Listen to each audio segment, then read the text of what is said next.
Assalamu alaikum. I hope you are all doing great. Today we are going to study a very beautiful and important topic, forms of poetry. If you are new on this channel, don't forget to like, share and subscribe so you never miss any of my upcoming English literature lecture. Alright, let's begin today's lecture. Here is the outline of this lecture.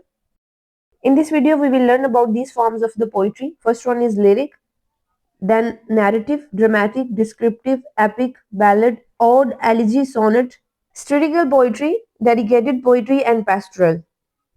Now we will learn about the introduction to poetry. Poetry is the expression of human feelings, thoughts, and imagination through beautiful and rhythmic language.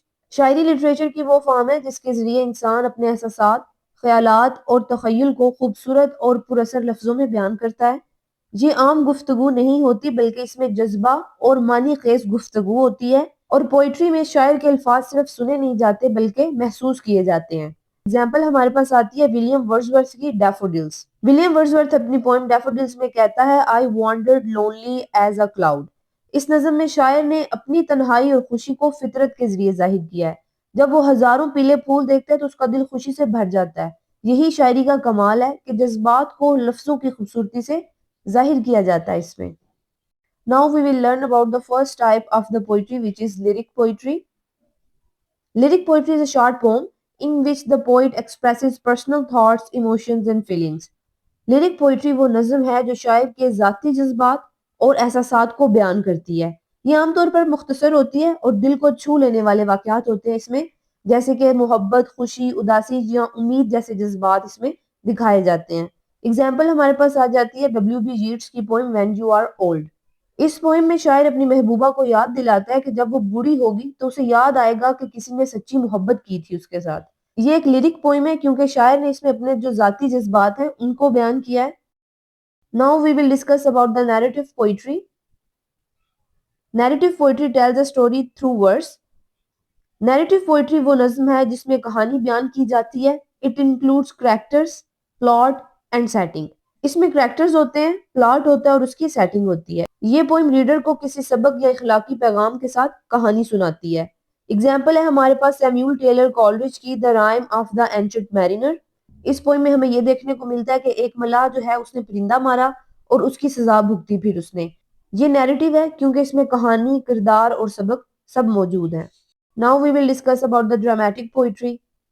Dramatic poetry is written in the form of speech or dialogue of one or more characters to show emotions and actions. Dramatic poetry में शायर किसी किरदार के अल्फाज और जज्बात के जरिए नज़म लिखता है।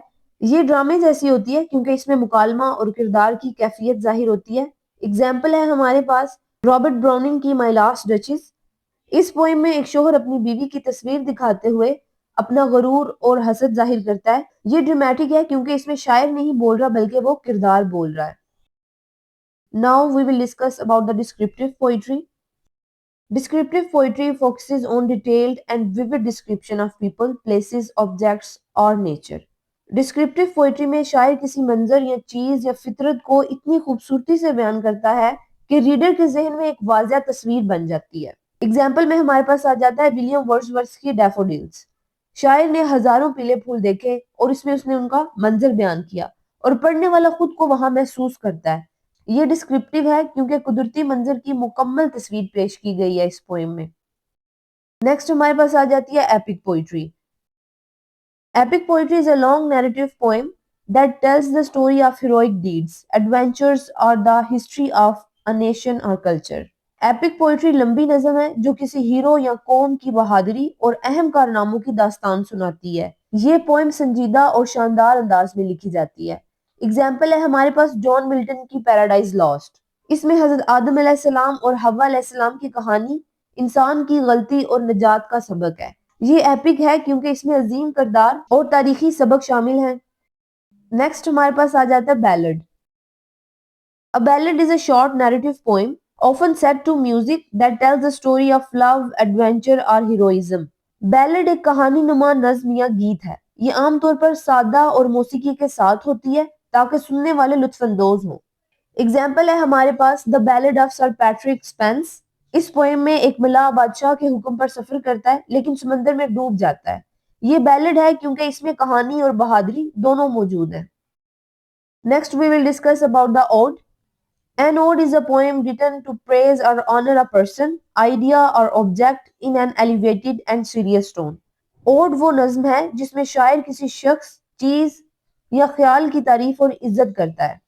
ये सीरियस और शानदार अंदाज में लिखी जाती है। एग्जाम्पल है हमारे पास जॉन कीट्स की odd to a Nightingale.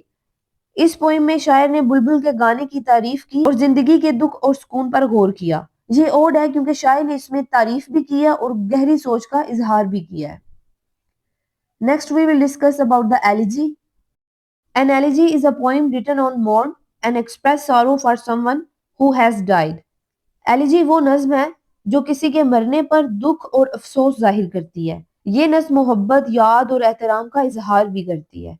Example है हमारे पास थॉमस ग्रे की elegy written in a country churchyard. इस पोइम में शायर कब्रिस्तान में आम लोगों की जिंदगी और मौत पर गौर करता है। ये एलिजी है क्योंकि इसमें गम और याद दोनों मौजूद हैं। Here comes sonnet. A sonnet is a 14-line poem, usually written in iambic pentameter, often about love, beauty or time with a fixed rhyme scheme. Sonnet एक ऐसी पोएम है जिसमें 14 लाइंस होती हैं। ये आमतौर पर लव, ब्यूटी या फिर टाइम पर लिखी जाती है। एग्जाम्पल हमारे पास आ जाती है विलियम शेक्सपियर की सोनेट 18। इस पोएम में शायर अपनी महबूबा को मौसम गर्मा से तशबीह देता है और कहता है कि उसका हुस्न हमेशा याद रहेगा। ये सोनेट है क्योंकि ये मुख्तसर है लेकिन ये मुकम्मल ख्याल पेश करती है। Next we will discuss about satirical poetry. Satirical poetry criticizes or mocks people, society or ideas using humor, irony or exaggeration. Satirical poetry में स्टाइल के जरिए किसी शख्स के रवैये या मुआशरे की तनकीद की जाती है। ये पढ़ने में भी दिलचस्प होती है और इसमें हमेशा कोई ना कोई लेसन भी होता है। एग्जाम्पल है हमारे पास अलेक्जेंडर पोप की the rape of the log. इसमें एक छोटे से वाक्य को मजा और तंज के साथ बड़ा बनाया गया। ये सटायर है क्योंकि मजा और तनकीद दोनों मौजूद हैं इसमें। Now we will discuss about the didactic poetry. Didactic poetry is written to teach a lesson, moral or provide guidance. Didactic poetry वो नज्म है जिसका मकसद सबक या इखलाकी तालीम देना होता है। शायर जिंदगी के असूल, हिकमत या इखलाकियात को इसमें बयान करता है। एग्जाम्पल है हमारे पास अलेक्जेंडर पोप की एन एसे ऑन मैन। और ये पोएम जो है ये इंसान की जिंदगी और फितरत के बारे में है और इसमें एक लेसन भी है। ये डायडैक्टिक है क्योंकि इसमें सबक और इखलाकियात पेश की गई हैं। Now we will discuss about the pastoral poetry. Pastoral poetry celebrates the simplicity, peace and beauty of rural life and nature. Pastoral poetry में शायर देहाती जिंदगी, गांव और फितरत की खूबसूरती बयान करता है और ये पोइट्री पढ़ के रीडर खुद को कुदरत के करीब महसूस करता है। एग्जाम्पल है हमारे पास क्रिस्टोफर मार्लो की the passionate shepherd of his love. इसमें शायर गांव की जिंदगी और खूबसूरत कुदरती मनाजिर बयान करता है और मोहब्बत का पैगाम देता है। ये पेस्ट्रल है क्योंकि इसमें सादा जिंदगी और फितरत की तारीफ भी मौजूद है। Alright students, so that was all about the major and common forms of poetry, from lyric to pastoral, each one having its own beauty, emotion and message. I hope now you clearly understand how every form of poetry has a different purpose. Some express feelings, some tell stories and some teach lessons, and some just celebrate life and nature. Thank you so much for watching.